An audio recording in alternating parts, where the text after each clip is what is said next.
Question de Chaya. J'ai une question sur mon couple Ashkénaze-Séfarade.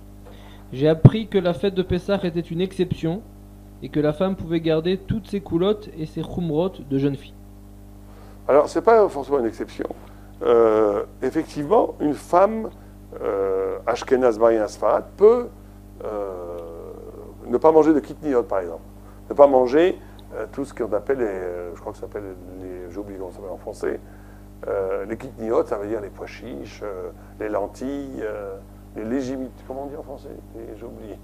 Légumineuse. Légumineuses, bravo, les légumineuses. Une femme a le droit de ne pas manger cela, en conformément à sa tradition quand elle était... et plus que ça, et d'après certaines vues, même si elle est mariée à un sfarad, il faut qu'elle fasse Atarat Nedarim, il faut qu'elle annule son minag qu'elle avait avant d'Ashkenaz.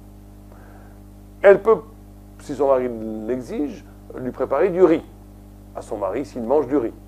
Ou lui préparer des lentilles, s'il mange des lentilles. Mais elle ne les mangera pas, elle peut effectivement garder son minag.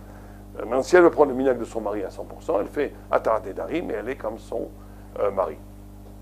Maintenant, si c'est le contraire, si c'est une femme qui est sfaradia, qui est mariée à un ashkenaz, là, il vaut mieux absolument éviter qu'elle mange, il vaut mieux qu'elle prenne le minag de son mari ashkenaz de ne pas manger les kitniot.